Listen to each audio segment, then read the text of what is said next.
રાધે રાધે, જય સિયારામ. રાધે રાધે, જય સિયારામ.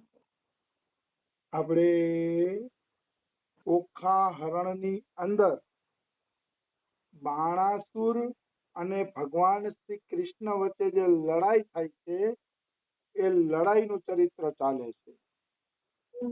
તો કાલે આપણે જોયું કે દેવતાઓ, ઋષિ મુનિ, સિદ્ધ, ચારણ, ગંધર્વ આ બધા લોકો આકાશમાં ચડીને ભગવાનની લીલાનું દર્શન કરે છે. કારણ કે આ બધા લોકો છે ને, જ્યારે ભગવાન ધરતી ઉપર અવતાર લે ને ત્યારે એ અવતારની લીલાનું જ દર્શન કરી શકે છે. ભગવાનના ધામમાં જે દિવ્ય લીલાઓ ચાલે છે એ દિવ્ય લીલાઓનું દર્શન આ દેવતાઓ કરી શકતા નથી. કારણ કે એટલો એમને અધિકાર નથી. એટલે આ દેવતાઓ આકાશમાં ચડી અને આ યુદ્ધનું દર્શન કરે છે. આવી વાત છે. હવે ભગવાન શ્રી કૃષ્ણ પોતાના સારંગ ધનુષથી શંકરજીના અનુચરોને મારવા માંડ્યા છે. હવે આ શંકરજીના અનુચરો કોણ છે? તો કે ભૂત, પ્રેત, પ્રમદ, ગુહ્યક, ડાકિની, યાતુધાન, વેતાલ, વિનાયક, પ્રેતગણ, માતૃગણ, પિશાચ, કુષ્માંડ અને બ્રહ્મ રાક્ષસ. બોલો, ભૂતમાં આટલી જાતિ છે. હાલાકી નામ ભગવાનના લેવા જોઈએ, ભૂતોના ન લેવા જોઈએ, પણ મેં આટલા ભૂતોના નામ એટલા માટે લીધા કે મનુષ્ય પાપ કરશે તો ભૂતોમાં એટલી વેરાયટી છે કે ભૂતોમાં વયો જશે ને તો જન્મો જન્મ સુધી એનો ઉદ્ધાર નહીં થાય. તમે જુઓ, માણસ પાપ કરે એટલે ભૂત પ્રેત બને છે. મેં એવું સાંભળ્યું છે કે જેને નરકમાં પણ જગ્યા મળતી નથી ને એ ભૂત પ્રેત બને છે. તો ભૂત પ્રેતમાં જુઓ તમે કેટલી બધી જાતિ છે. હવે આ બધી ભૂત પ્રેતની જાતિમાં મનુષ્ય વયો જાય તો કેદી એનો ઉદ્ધાર થાય? અને નરક કરતા ભૂત પ્રેતને તકલીફ વધુ હોય છે. કારણ કે નરકમાં જગ્યા મળે નહીં ત્યારે માણસ ભૂત પ્રેત બને છે. આત્મહત્યા કરવાનો મનુષ્ય ભૂત પ્રેત બને છે એવું કહેવાય છે. તો આ બધી વાતો જાણવી જરૂરી છે. એકવાર ગીતા પ્રેસના એક પુસ્તકમાં લખ્યું હતું, કોકે પ્રશ્ન કર્યો કે કલ્યાણ में भूत प्रेत की चर्चा क्यों? આવો પ્રશ્ન કર્યો તો હનુમાન પ્રસાદ પોદારજીને કે ભાઈ કલ્યાણની અંદર તમે આ ભૂત પ્રેતની ચર્ચા શા માટે કરો છો? તો પોદારજીએ સરસ જવાબ આપ્યો कि मनुष्य को कभी भूत प्रेत की योनि नहीं मिले ना, इसीलिए चर्चा करते हैं. બહુ મસ્ત જવાબ આપ્યો કે અમે ભૂત પ્રેતની ચર્ચા એટલે કરી છે કે આજનો ભણેલો ગણેલો માણસ વિશ્વાસ કરે કે ભૂત પ્રેતની યોનિ છે અને પાપ કરવાથી એમાં જવાય છે.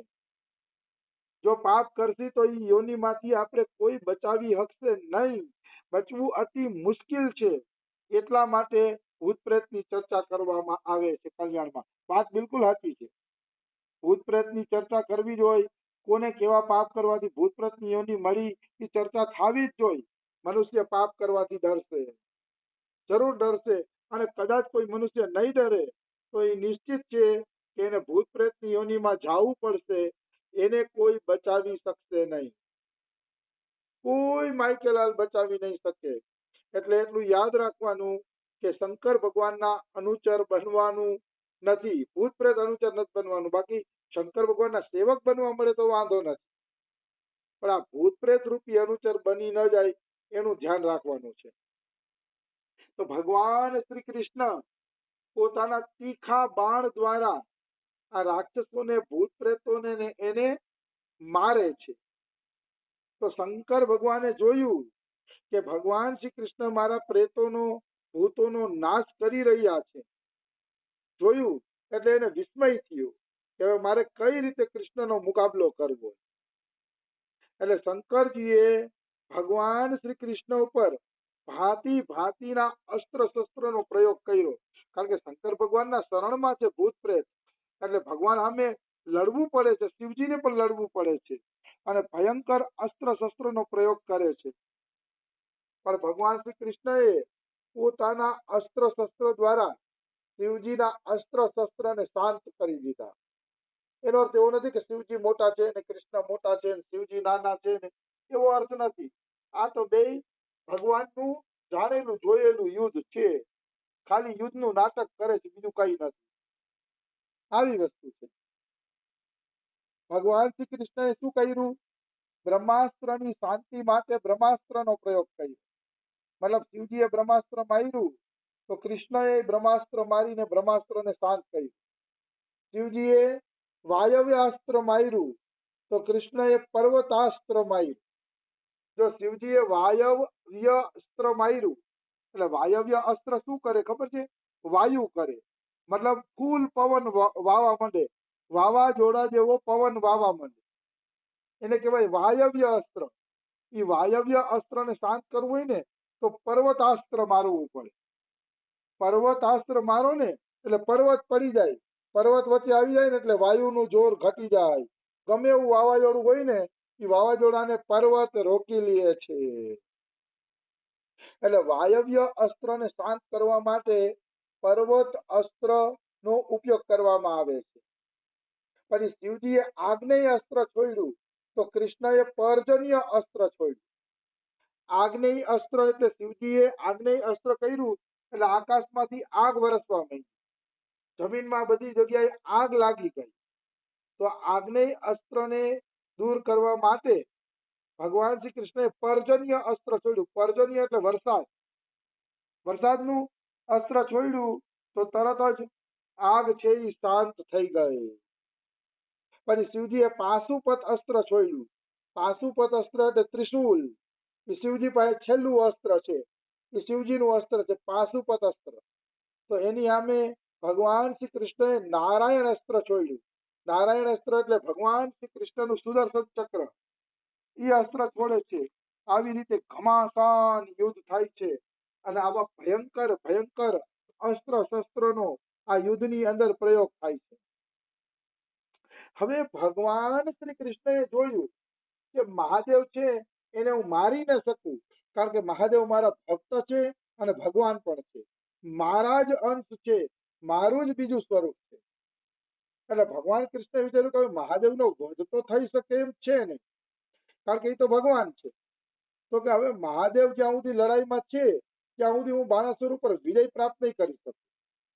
તો ભગવાન શ્રી કૃષ્ણએ વિચાર્યું કે હું કંઈક એવું કરું કે જેથી મહાદેવ થોડીક વાર માટે યુદ્ધમાંથી હટી જાય અને હું બાણાસુરને મારવાનું કામ કરી લઉં અથવા તો હરવવાનું કામ કરી લઉં. બાકી મહાદેવ રણભૂમિમાં ઊભા હશે ત્યાં સુધી હું કાંઈ કરી શકવાનો નથી. ભગવાન કૃષ્ણને પણ ખબર પડી ગઈ કે આપણાથી કંઈ થઈ શકે એમ છે નહીં. એટલે ભગવાન કૃષ્ણએ શું કર્યું? મહાદેવ ઉપર ઝુંભણાસ્ત્ર ચડાવ્યું. ઝુંભણાસ્ત્ર, ઝુંભ એટલે બગાસું. ઝુંભ અસ્ત્ર ચડાવ્યું ને એટલે શિવજીને બગાસા આવવા માંડ્યા. લાંબા લાંબા બગાસા. આપણે નીંદર આવતી હોય ને કેમ લાંબા લાંબા બગાસા આવે, એવા બગાસા શિવજીને આવવા માંડ્યા. આપણે તો એટલે શિવજી મોહિત થાય. શિવજી તો ભગવાન છે. તો કે શિવજીને ખબર પડી જાય કે મારો કાનુડો હવે બાણાસુરને ઠેકાણે કરવા માંગે છે. એટલે ભગવાન શિવજી છે ને જાણી જોઈને આ રીતનું ધારણ કરી લે છે. બગાસાની દશા જાણી જોઈને ધારણ કરી લે છે શિવજી પોતે. આવી વસ્તુ છે. તો શિવજીને જંભાઈ આવવા માંડી એટલે શિવજી મોહિત થઈ ગયા. થોડીક વાર માટે નીંદર આવી ગઈ એટલે એ યુદ્ધ સ્થળેથી વયા ગયા. જઈ અને એના રથ ઉપર જઈને બગાસા લેવા માંડ્યા. એટલે ભગવાન શ્રી કૃષ્ણને ખબર પડી ગઈ કે હાલો શંકરજીથી છૂટી મળી ગઈ. શંકરજી હવે યુદ્ધમાંથી હટી ગયા છે. એટલે પછી ભગવાન શ્રી કૃષ્ણએ તલવાર, ગદા અને બાણ લઈ અને બાણાસુરની સેનાનો સંહાર કરવા માંડ્યા. આગળ વર્ણન આવશે કે બાણાસુરની સેના પૃથ્વી ઉપર ભાર બની ગઈ હતી. એટલે આ ભગવાન પૃથ્વીનો ભાર ઓછો કરે છે. બાણાસુરને તો નહીં મારે પણ આની સેનાને જરૂર મારી નાખશે, કારણ કે બાણાસુરની સેના બધી અસુરી સેના હતી, તમોગુણ વાળી હતી. એટલે કૃષ્ણએ એ સેનાનો સંહાર કરવાનું ચાલુ કરી દીધું. બીજી બાજુ પ્રદ્યુમ્નએ પોતાના બાણોની બૌછારથી સ્વામી કાર્તિકેયને ઘાયલ કરી દીધા. કાર્તિકેયના અંગે અંગમાંથી લોહીની ધારા નીકળવા માંડી. એટલે કાર્તિકેય પણ રણભૂમિ છોડીને મયુર ઉપર એટલે મોર ઉપર બેસીને ભાગી નીકળ્યા. કાર્તિકેયનું વાહન છે મોર, એટલે કાર્તિકેય મહારાજ પણ લડાઈમાંથી ભાગી નીકળ્યા. એ પણ પ્રદ્યુમ્નને પહોંચી શક્યા નહીં. આપણે એમ થાય કે પ્રદ્યુમ્ન નહીં તો કૃષ્ણના ઘરે જૈનમાં છે અને આ કાર્તિકેય નહીં તો ભગવાનના છોકરા છે, તો આવું કેમ થયું? તો કે ભગવાનની સૃષ્ટિ દૈવી સૃષ્ટિ છે, સાધારણ સૃષ્ટિ નથી, એટલા માટે આવું થયું. આવી વસ્તુ છે. હવે વારી આવી બલરામજીની. બલરામજીએ પોતાના મૂસળની ફટકારથી કુંભાંડ અને કુંભકર્ણ એને ઘાયલ કરી દીધા અને એ રણભૂમિમાં પડી ગયા, મતલબ મરી ગયા બે જણા, કુંભાંડ અને કુંભકર્ણ. બલરામજીએ બબે જણાને પાડી દીધા.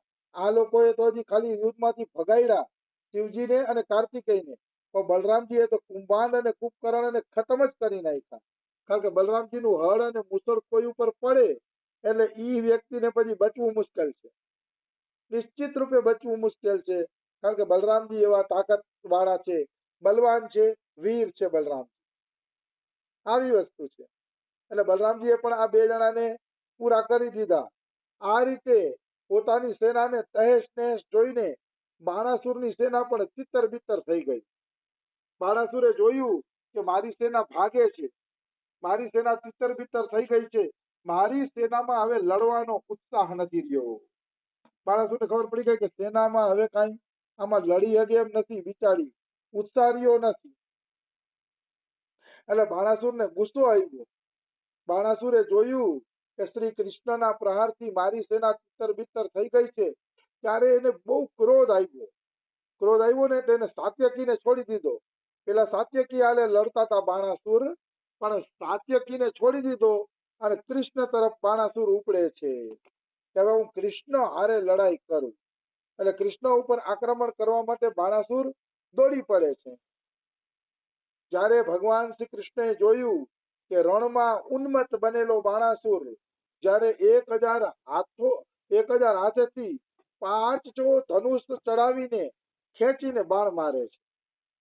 જુઓ તમે, બાણાસુર છે ને એને 1000 હાથ હતા, એટલે 1000 હાથમાં એને 500 ધનુષ ધારણ કર્યા અને 500 ધનુષ ધારણ કરીને એકયારે કૃષ્ણ ઉપર માર્યા કે કૃષ્ણને ખતમ કરી નાખી. તો 500 તીર મારે અને એક એક બાણ ઉપર બબે તીર ચડાવ્યા, એટલે 1000 બાણ માર્યા એને ભગવાન શ્રી કૃષ્ણને. પણ ભગવાન શ્રી કૃષ્ણએ પોતાના એક જ હાથેથી એક જ બાણેથી એના 1000 બાણોને કાપી નાખ્યા. અને ભગવાન શ્રી કૃષ્ણ એટલી સ્ફૂર્તિથી બાણ ચલાવતા હતા કે એના સારથી રથ અને ઘોડાને મારી નાખ્યો, મારીને એને ધરાશાયી કરી દીધા. જુઓ તમે, ભગવાન શ્રી કૃષ્ણની પણ શક્તિ જુઓ તમે. ભગવાન શ્રી કૃષ્ણએ બાણાસુરના રથને અને એના ઘોડાઓને એને મારી નાખ્યા અને પછી શંખ વગાડ્યો, ટૂ કરીને શંખ વગાડ્યો. જાણે બાણાસુર આમે કેમ યુદ્ધ જીતી ગયા હોય, શંખ વગાડવો જરૂરી છે. શંખ વગાડીને એટલે દુશ્મનની સેનાનું મનોબળ ભાંગી જાય. કારણ કે જે જીતતા હોય ને એ શંખ વગાડે. આપણે ક્રિકેટ જોતા હોય તો કેમ આપણા દેશનો કોઈ પ્લેયર ચોકો મારે તો આપણે રાડો રાડી કરી છીએ, ઓ ચોકો માર્યો, ચોકો માર્યો. એમ શંખ વાગે ને એટલે સેનામાં ઉત્સાહ આવે કે આપણા સૈનિકો વીરતાથી લડે છે, એટલે શંખ વાગે છે.